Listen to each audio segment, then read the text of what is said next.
part of my video strategy is my clients see our stuff every week.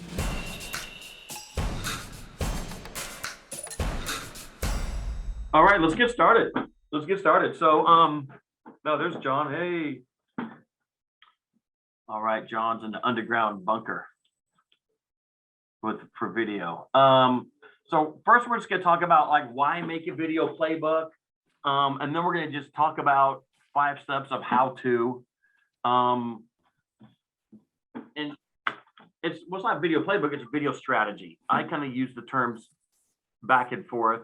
So here at TRO, whenever we start out with somebody on video, not for basic plan, but for advanced and pro, we start out with a video playbook, which is just what are you going to do for the year, because video can get exhausting and it's efficient. I mean, if you got to stop in 2 months and think again about what do I need to make a video about now, you just create another part-time job for yourself.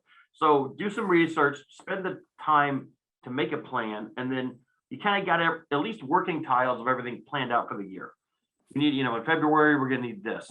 So whenever February comes and you're swamped, you can't even think about it, you at least have a plan you can execute on, or call an audible, but have something.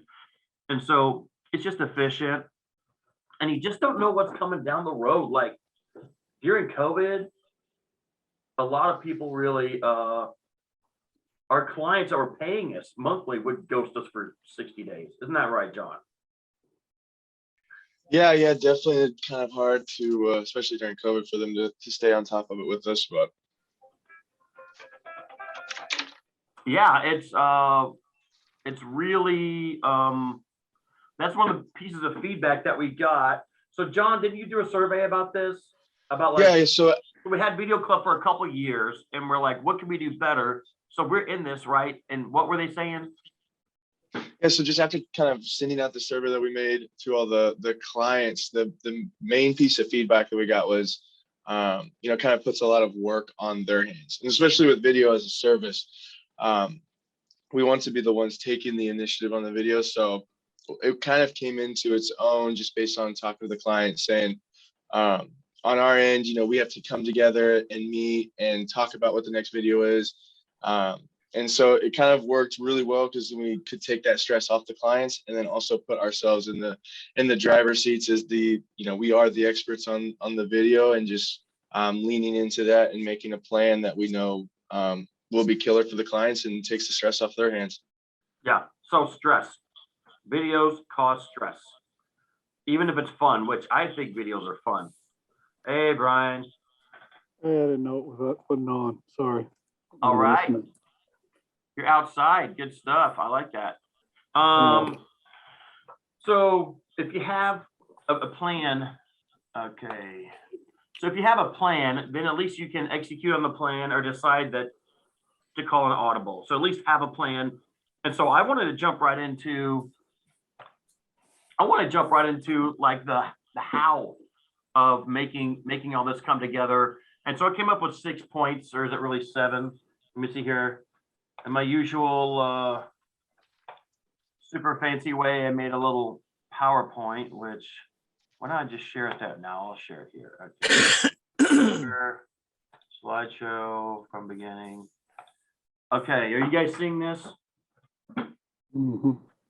Okay, so for people just joining, I was talking about why make a plan, and it's really about saving time and not making video into a full-time job, in knowing what you're doing for the year, and you feel better about executing on it because you spend the time up front to know what it is you should be doing. But in this, I just had a place to talk about a video strategy. So we'll start with a result, targeting, competition, sharpening your message, create the actual videos, then distribute. We're not going to really get into like how to create a video here, but this is all about strategy. And then distribute to that audience, and then measure and adjust.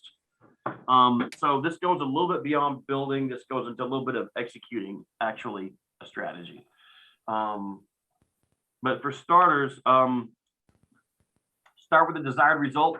I would have you guys. Oh, hey, what's up, Dawn? All right, We got William Brandmeier or Bill. I think he goes by Bill. I don't know. We've never met. Glad you're here. But the first one is start with a desired result. And so I wouldn't encourage anyone to start out with just, let's make some videos. Let's make a video. What are you going to do? An about video. Believe it or not, about us is not always the most important pressing thing. And so let's not make videos. Let's figure out problems we're having in our business and then start making videos about that. And so that is a much better way to, because it's going to cost time and money, right? And so video, how many of you guys, do any of you have like a video budget already established for the year, just ongoing in like a certain company that you're working with? Anybody? So we don't have a specific budget, but money spent every month.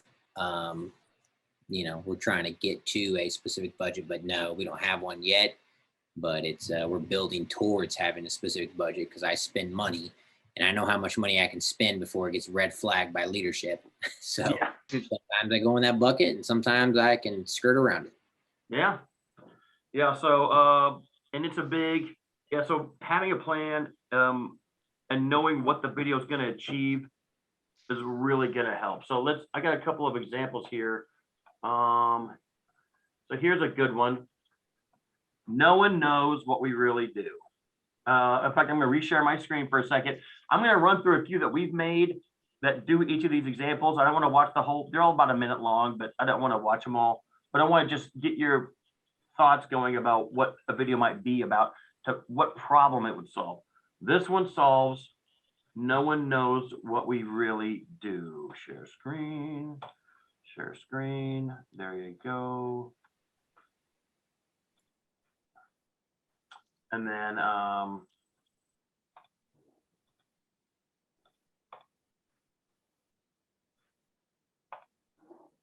okay, cool.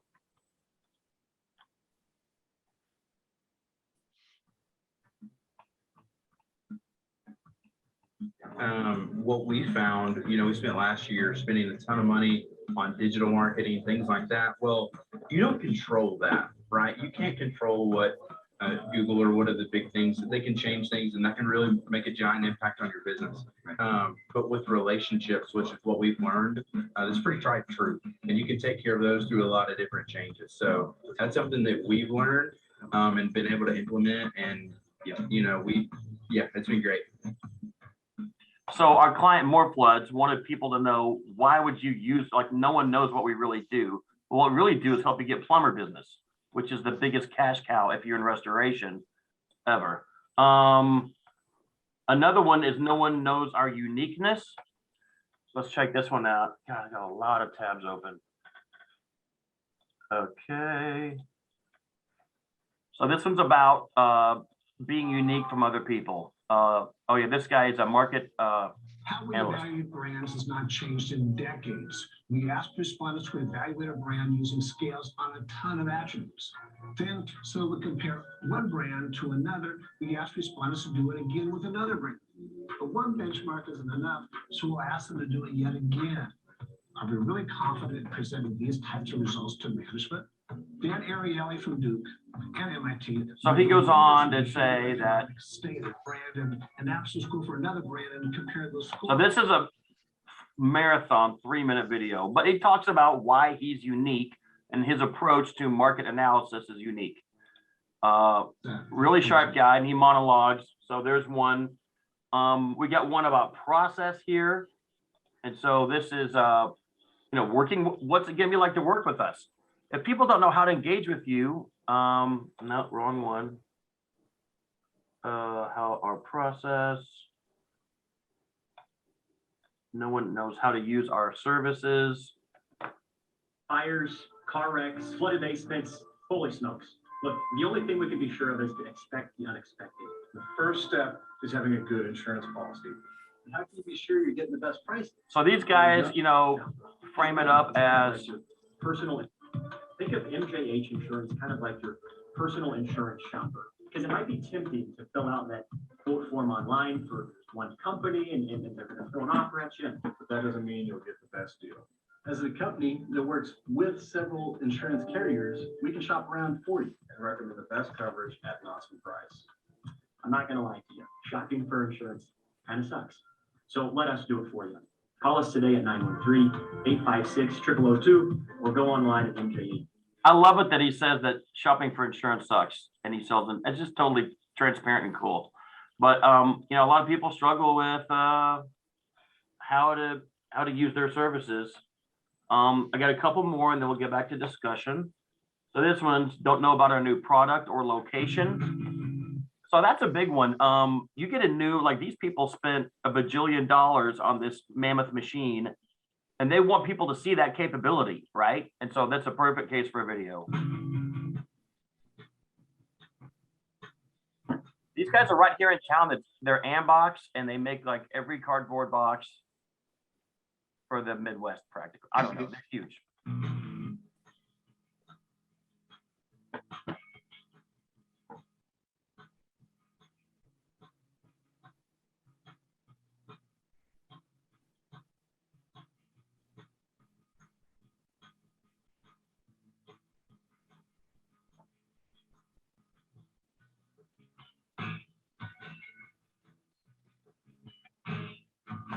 Love it. Now their audience likes classic rock. We know that from talking to them about their audience. So that's got a classic rock jam. Here's one more I wanted to show, one or two more about ad simulations.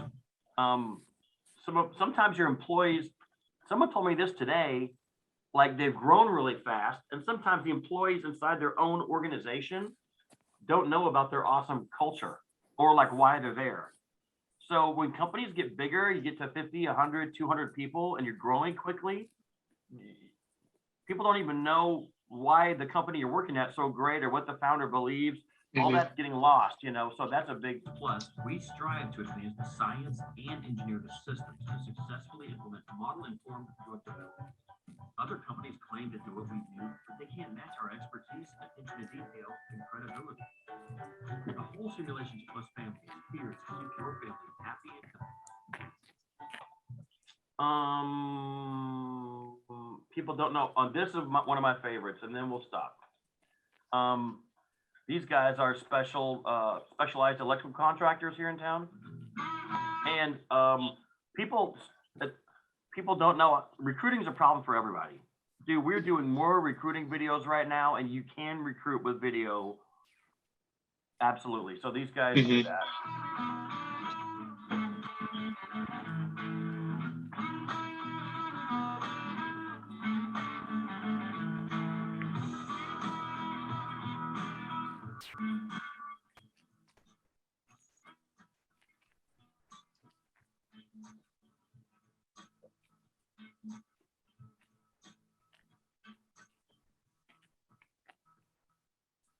No, I don't want to play that one. There was another one that's even better. Okay, see if I can find it. Oh gosh, it was so good.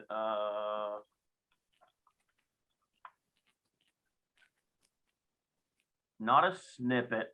Oh, well, I'll have to show you one of these snippets anyways. Snippet's pretty good. It's a shorter version of the long one. This is formatted for Facebook. You see how it's tall? The one in the work is interesting. It's different. It's not the same thing that everybody does, every other company does. Also, like that as an industry as a total, it's a lot of the same people everywhere. Same plumbers, same fuel contractors, same, and you kind of become part of a group even outside of the company. So between that and just the way we've progressed through the years, going from a handful of jobs a year and some service work, now we can take on multiple larger projects at one time and many throughout the year. I'd ultimately like to make it to a master electrician. It's just more of a personal goal. And then after master, possibly move to like a project manager position or see what. Okay, guys, too many tabs for Isaac. I'm gonna stop. I am just gonna stop for a minute. Anyways, so decide what you want to get done and make a purpose for it is really step one. And I think the most important one Have any of you guys done a recruiting video yet? Well, it's doable, and believe it or not, some of the most I mean, Facebook and Instagram, you know, the younger crowd, they're sitting ducks. They're on video all day long. They're the easiest people to get to watch a video. It's the C-level people that you got to really work to get them into a video. All right, so, but the next one is know your target audience. So once you know what you want it to be about, and let's say that we need a couple of recruiting videos, no one knows about our location, you have your map out, this is the most important, this is the least important. Now let's talk about who is going to be watching this video. So there's always seems to be a dichotomy of decision makers and like manager, director, people on the street. And I think you voice to each of those, you know, and what do the C-level people care about? They care about ROI, bottom line, right? Return on investment. And then the manager people care about, what do they care about? Anybody want to take a stab at that? Like a manager operations person? Taking care of their people. Yeah, taking care of people, that's good. On a very basic lower level, just to have a game to be gainfully employed at a place that looks like fun. But then when you get to manager level, it also gets into making their job easy, right?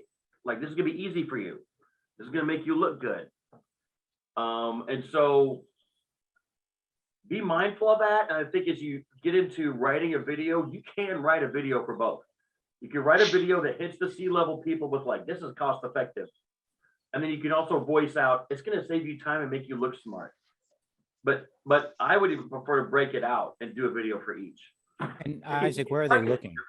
Isaac? Yes. Hey, Don here. Where are they looking? Where are the C in your experience? Where are the C-level looking at videos? LinkedIn. I mean, LinkedIn. The only problem with LinkedIn, when you run ads, they won't take your ad spend if no one's looking.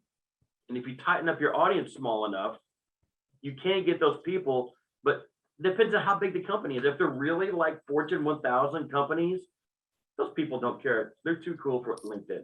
They are not on. So it's tough. It's really tough. I would say with the higher level C-level people, you almost have to get their attention and then share them a link. Hey, I know you don't have time to look at this, but you might want to check this 1-minute video to show why we're different. That has wheels, you know. Or someone recommended that you talk, you know, so you already got the recommendation, and then the video gets you, it's like that little before talk to big scary Don Jalbert, they're going to maybe check out this video, use it as a step. But I just go after LinkedIn. I do LinkedIn ads. I'm gonna get that out here. Another thing, so step 2.5 is know your competition. So John does this for us for clients. Mm-hmm. John, you want to talk a little bit about Yeah. why it's important to look at competition?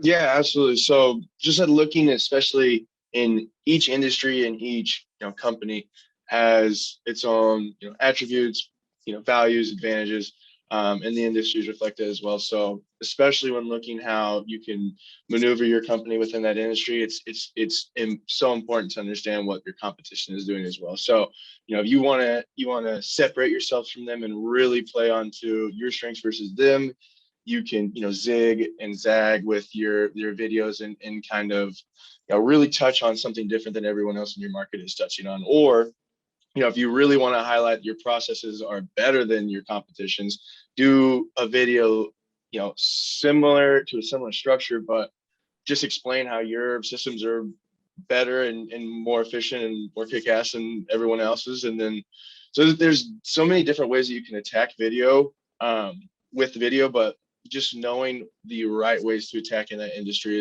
is super important. And we also did that on our end as well by looking at our own competition to see what other video companies are putting out there, So we always want to stay kind of on the forefront of, innovating in our own space. And you can also do that, with your clients as well and with videos. So knowing your competition, knowing your spaces is massive to get the video that resonates in that space. I'll add one thing too, is it's a buffet. When you see them, take good ideas. If your competitor's doing something awesome, like don't do the same thing, but there's nothing wrong with taking the feel or look of what they did and making it your own. Mm-hmm. And so, but yeah, always take the good ideas. So so after that, then I would step 3 would be sharpen your message to the audience. And so then there's that tip of the spear message. That's the title of the video and the name of the video and the focus of the video, which is, we're the experts, or you can count on us, or we've been here forever and we're gonna be here forever, or we have the best process. And so now you're getting into that one singular statement that blows up into a video. And so, like I said, you could write it. Okay, hold on, I got somebody joining here. So you can write it. You can write it to somebody, like I said, to the exec level and to the manager level, or you could just go after a video that only talks about ROI and effectiveness. We'll make another video about this. Can make your life easy. It's gonna make you look good, make your day-to-day better. But you want to get that message down, and inside of the video, remember your characters are also part of the message. So if you're doing like a animated type thing, your clients have to see themselves in the video, or your prospects. So if the people that buy your service are like a bunch of middle-aged dudes that like hunting, be sure and have some of those in there, and use or if they're millennials that are enlightened and hip and young, have those people in there.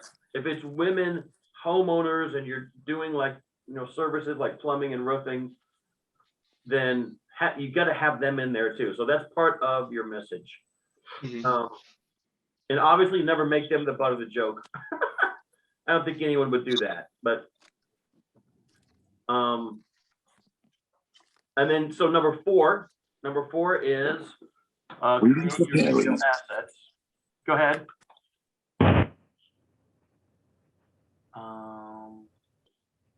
Let's see if I reshare my little list here. Slideshow.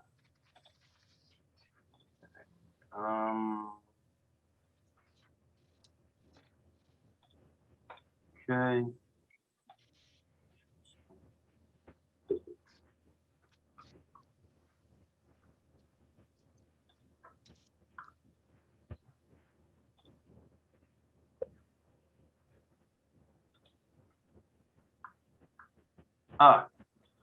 Okay. So Sharpen. So the next thing is create your actual video assets. So when going with video types here, and again, I don't want to dig into like how to make a video. That's not what this is about. But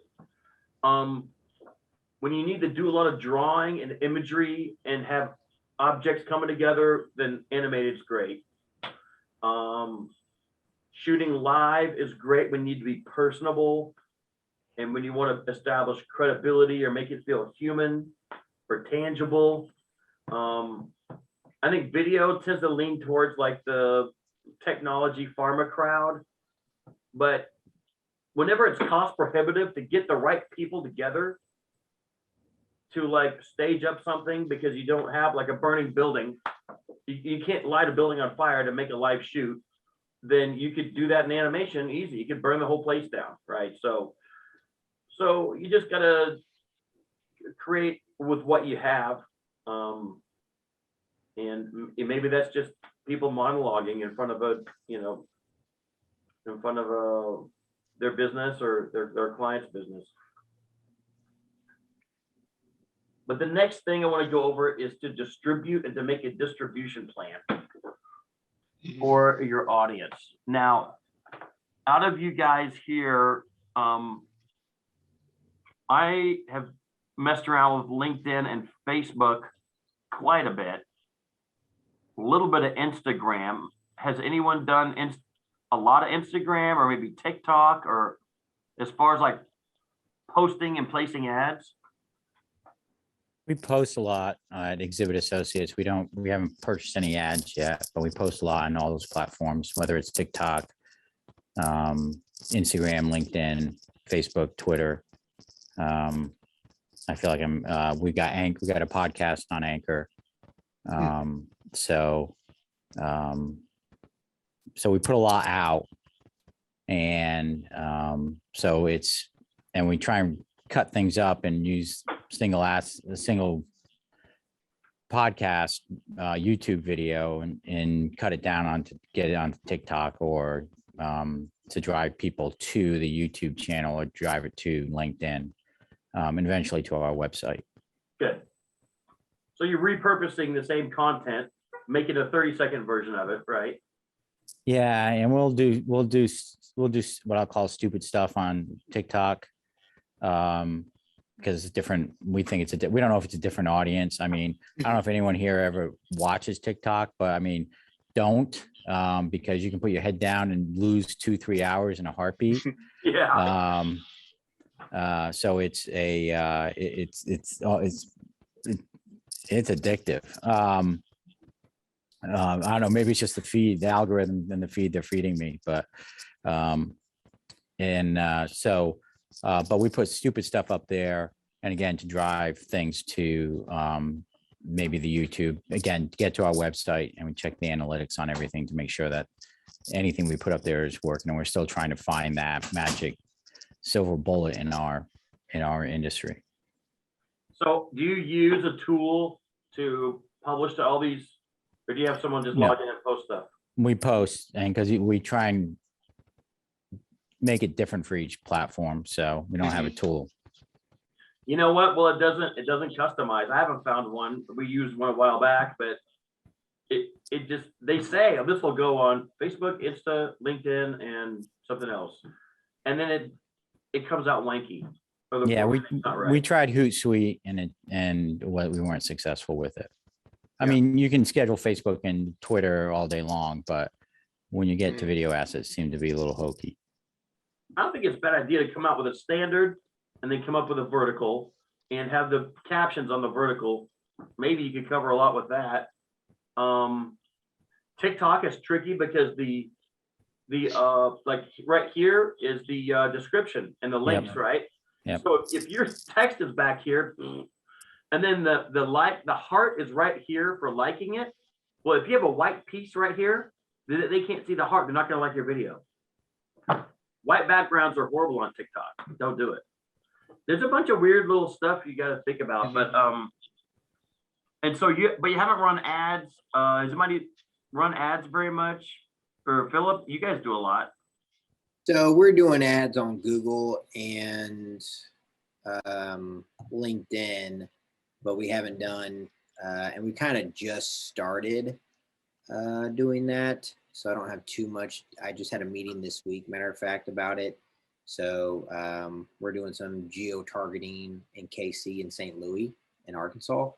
But that just started, in another month or so, I'll be able to share some data. But we're really just on Facebook, a little bit of Twitter and LinkedIn. My CEO, he banned TikTok. He was like, dude, it's a black hole. I'm stuck in there. We ain't doing it. So he said no to TikTok, which my target audience is not on TikTok. If I happen to get a viral video on TikTok, that would be the only claim to fame. So we're not spending time on TikTok right now. We do YouTube too, but no ads on YouTube yet, but we're considering it. John did some research, and this is only about 3 months old. I was going to share this real quick. I'm going to share it. It's so much easier. Jeez, here it is. Okay, here's some stats on viewership of these platforms. This is kind of cool. So Facebook, I don't think this is a surprise to anybody. Pretty even mesh. Not that much young, honestly.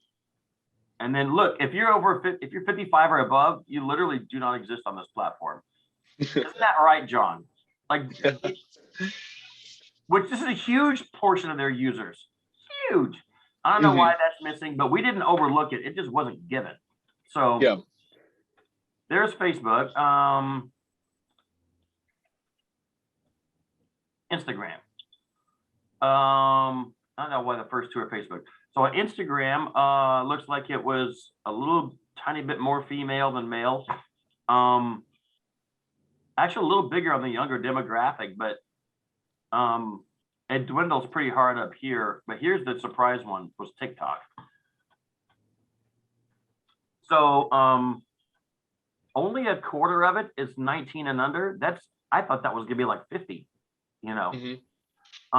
That's interesting to me. So the 30 somethings and the 40 somethings are almost half the audience. That is wild. Well, dang, with that new revelation, I might have to counter and tell my CEO we need to get a TikTok.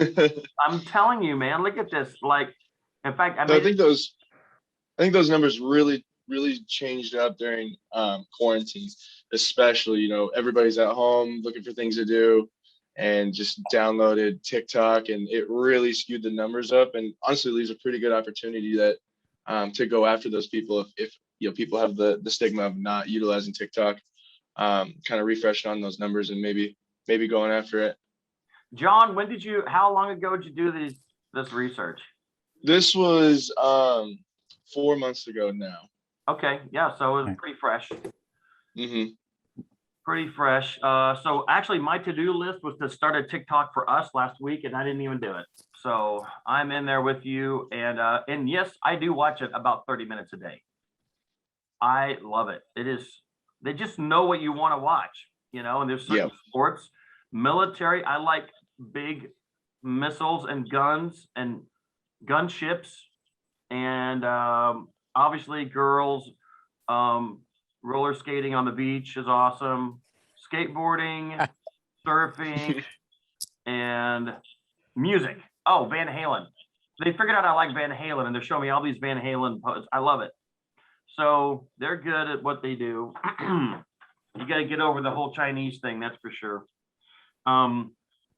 Okay, you want to know your target audience. One of my next door neighbors, history, 11-year-old girls. So obviously, direct upload to all platforms. Call to actions are important. As everybody knows, whenever you run an ad, you get that all important learn more button. So you get to really drive traffic to your site. I would suggest making a little dashboard for yourself to make it easy, because you're never going to log in to all those darn platforms to look at your results. So I'm going to share my screen again. I'll keep going back and forth and then think of new stuff to share. So I want to share a report that we do. Oh God, this thing. Okay. Here. Okay, cool. It's up. All right, good. So this is something that's top secret that I'm sharing with you from a client. Oh, you can't see who it is. Good. Facebook, LinkedIn, YouTube, but here's their analytics. So why don't you put all of your results for the month in one place to look at? So we do it with Google Data Studio. We're probably going to leave this platform and try something different, but it's just a single pane of glass to see. And they even tied in their website analytics and gave special landing pages that only we direct traffic to. So 11 people from Facebook, 2 from LinkedIn. If you don't do this, I mean, you know what it's like to log into the back of Facebook and into the stinking ad manager, like the pro ad manager. It's a nightmare. A lot of clicks to get there. YouTube, you know, then you're in Google AdWords. I don't know what's more complicated than that. Google AdWords is really tough. So I would recommend doing something like this, even if you don't have to share it, just for convenience. And once you figure out these plugins weren't cheap, but there's other platforms that do this, and just make it easy on yourself. So, okay, let's see what else I was doing here.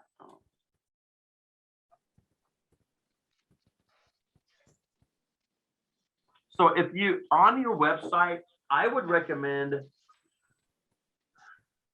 if you could get a hold of your something basic like WordPress, and you've got this great page about your service that you want people to know about, go to the URL and have them make a copy too. Just put the -2 after it or something. Make it look, you know, benign, but use only that page, and then remake a form too. In the back ends of websites, forms are also named. So whenever you get an email submission, have you ever gotten a form from your website filled out, right? It says contact form, but it won't say what page it's from. So make a different form and a different version of that page. I mean, you can get an airtight lockdown on where it came from. I mean, it's a clone button. All these website builders, like, if anyone mess with WordPress a little bit, so there's a function of just like clone page, and you name it and just put a -2 after it. Boom, you're a genius. So now you've got a designated page that you're only running ads from, and you can't even get to it. Now, once they land on the page, they see the home button, they can navigate away. That's great. But they got there on that special page that they can only find because you gave it to them. It looks and feels just like your website. I'm going to share my screen again because we just made this for a special client program we did. Okay. And so you can't get to this page unless you know the secret code. Okay, so this is a special club we made for somebody. This is not, look, if you go up here, you can't navigate back to it. But all my navigation's up here. So they're seeing their special page that we made for them about this video club for them. And then if you want to navigate away, no big deal. You want to learn about the team, it goes to the team page. But now that you're here, you're not going to get back to that page unless you hit the back button. So does that make sense to everybody? It's just a way to know what you're getting out of video. So the last thing, and I wanted to open up to just some general discussion, is just measure and adjust for next year. And so I would measure in terms of shares, reshares, comments, and just look at each video and just do a little tracker and look at what kind of content drove the most. You know what? And like even the silly stuff like the name of the video, especially on YouTube, the name of the video is king. The title of the video for keywords, for everything. It's like the most important thing. But track everything out, and then at the end of the year, you know, do your next video plan and just look for your bang for your buck. Maybe if you did this thing with the pages, you can even see, you know what, we got more conversions from Facebook. No one clicks over from LinkedIn.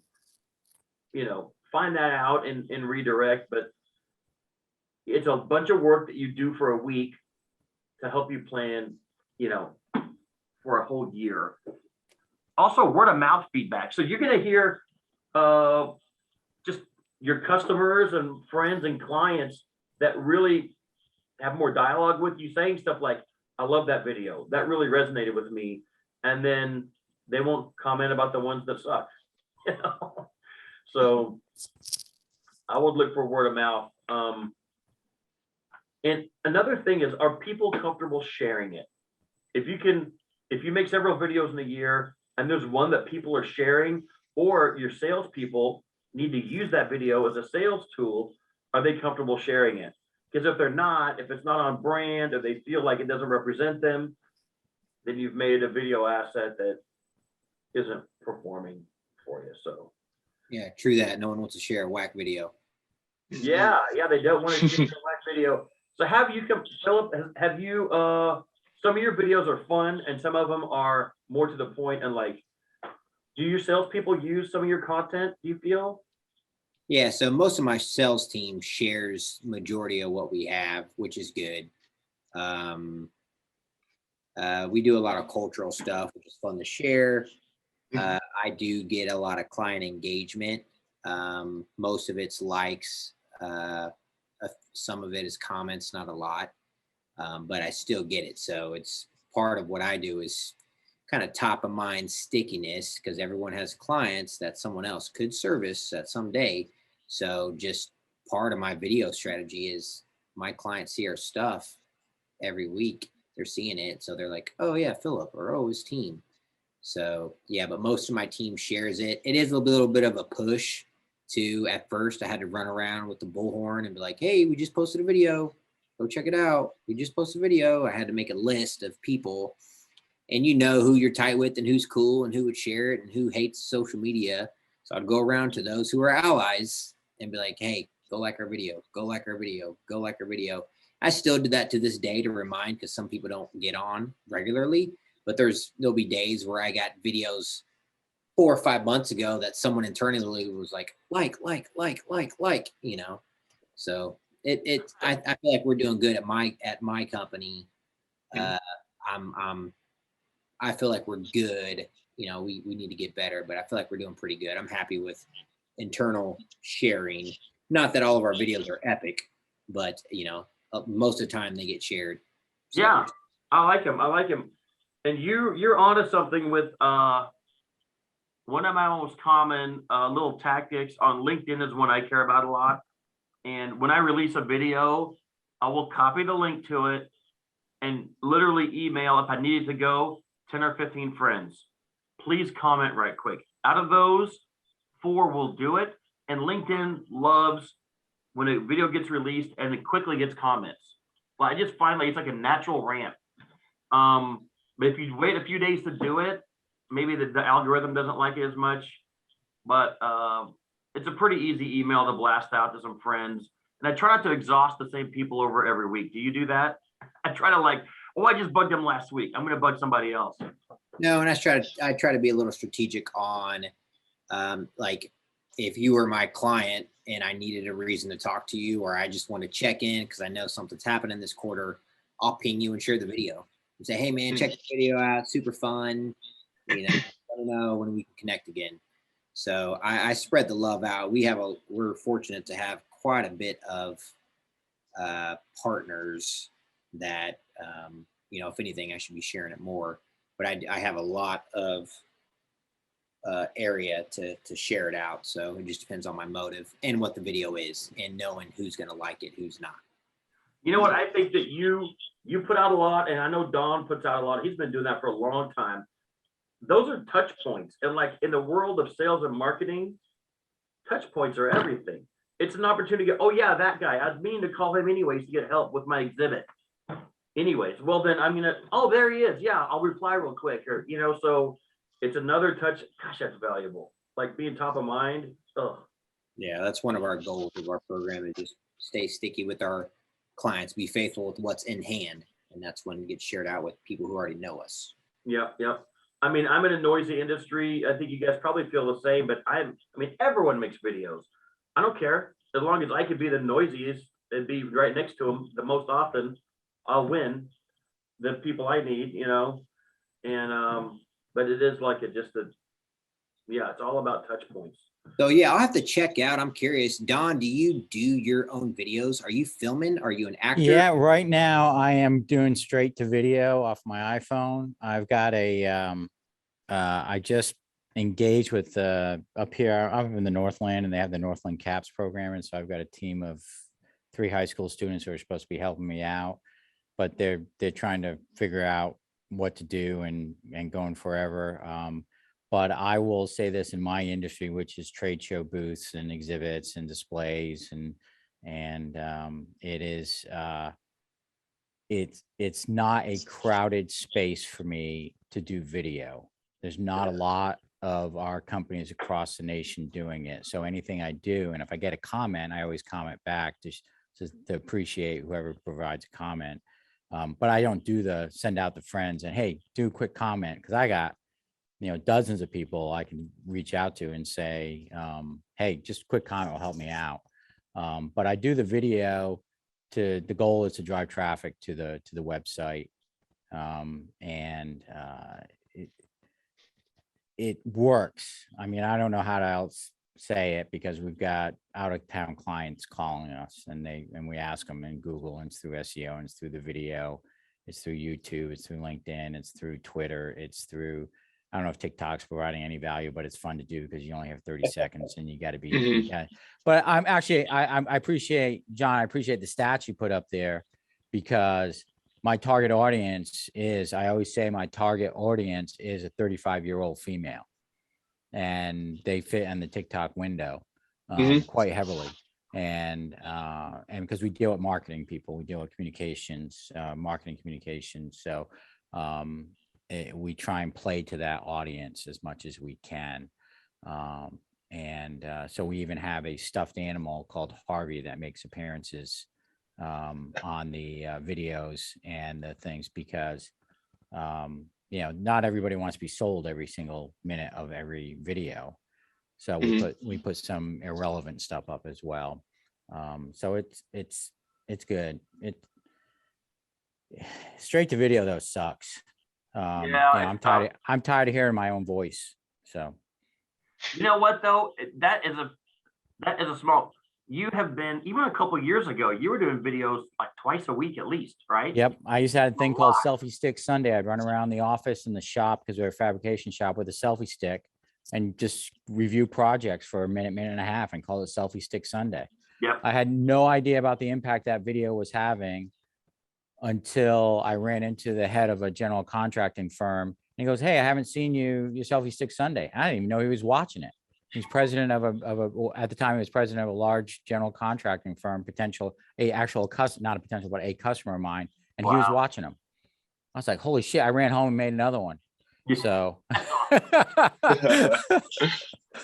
But it is, there's a fatigue to it, right? Like, I can't just monologue again. You gotta just keep going on those. Yeah. And so I try to get away for, like one of my clients, we recommend during trade show. I'll just give you something that I found out and I put up on a TikTok video. We recommend that you, at a trade show, you offer a sharp discount for the trade show for leads generated at a trade show. So that way you generate an ROI for your trade show. But one of my customers flipped it around and they kept the price the same, so the customer would not be used to the discount. They doubled the commission to the salespeople for leads generated and closes generated from a trade show.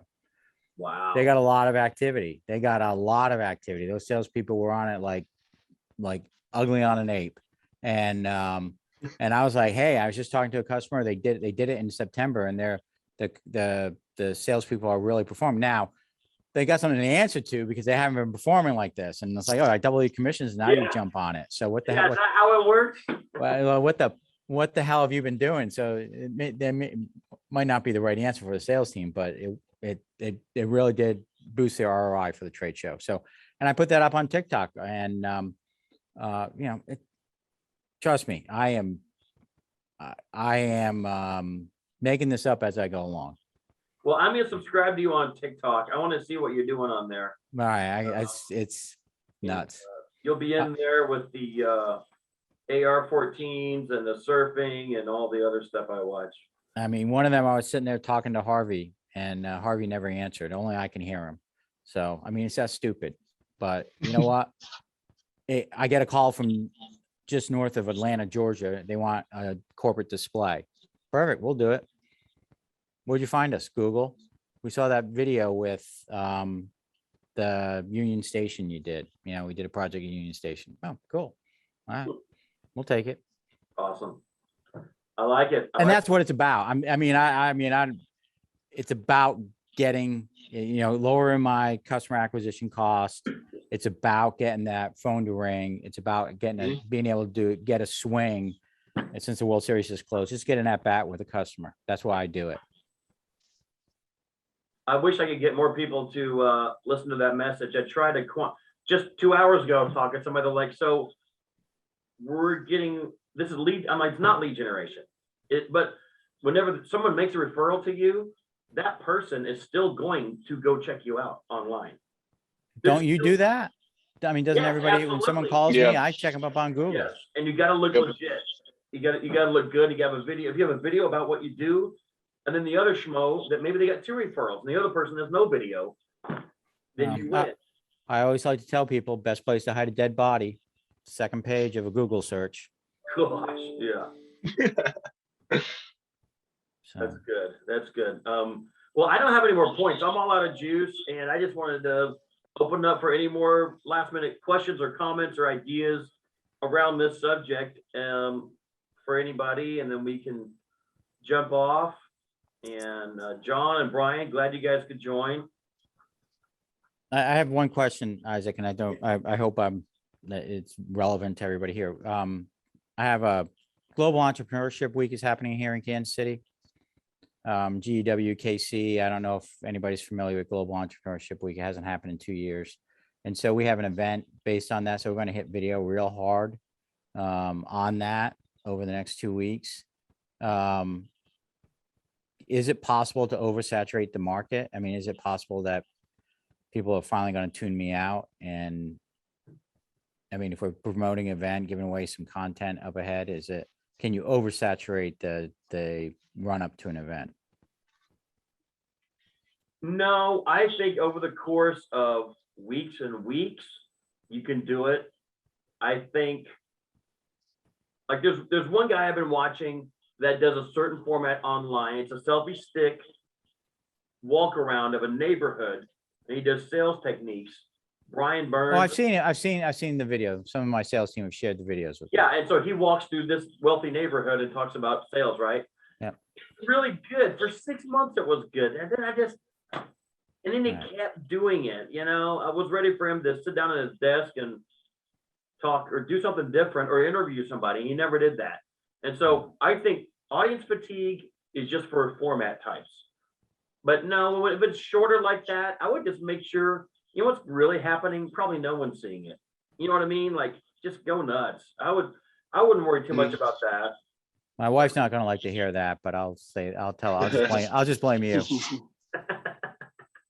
Yeah. Yeah, that's my 2 cents. If it's just a couple weeks, you know, just It is. yeah, be the voice. Be the voice of GWKC. It's called GWKC. GEWKC. GEWKC. And there's probably 100 events, 100 speakers like me, nothing special, but it's a good event to promote and get up on Facebook. I'm going to do a Facebook Live.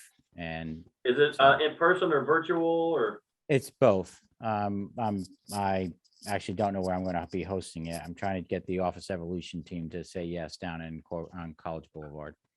So. Cool. All right, you heard it here first, guys. Don Jalbert, keynote speaker at G. Yeah, no.